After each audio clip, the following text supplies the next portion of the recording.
এখানে চিকেন নিলাম 2টা 4টা 6টা 12টা চিকেন তান্দুরি করব। ভালোভাবে পানি জড়িয়ে নিব। চিকেনগুলোতে এখন আদা রসুন বাটা, একটা লেবুর রস নিয়ে নিলাম। এখানে মশলার গুঁড়ি, ম্যাগি মশলার গুঁড়ি, মরিচ, লবণ পরিমাণ মতো এখন দিয়ে দিব। লেবুর রসটা দিয়ে দিব, ভালোভাবে মেখে নিব।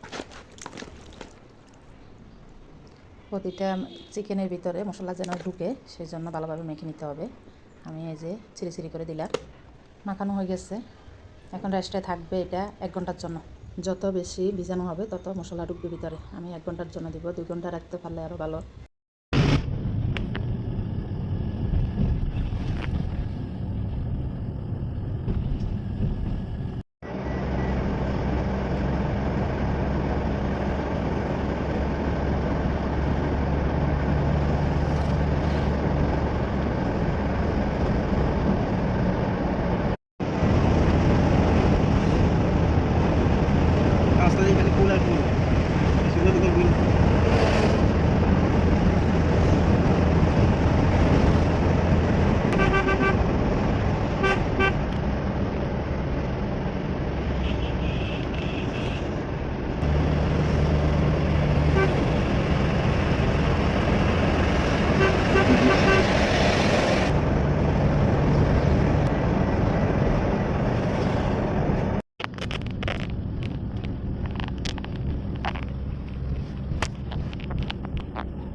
টিকিট কাটা হয়ে যাবে নিচেস কম সেকেন্ড খালি সুবিধা হবে না। হ্যাঁ বেশি নিচেস নিলে কষ্ট হয়ে যাবে, যত কম নিচেস নিয়ে যায়।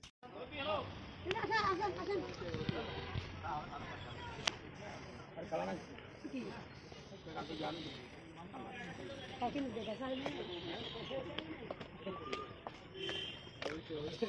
মেঘনা পর্যটন কমপ্লেক্স, মেঘনা পর্যটন কমপ্লেক্স। তিনজন একসাথে, ওরা তিনজন একসাথে।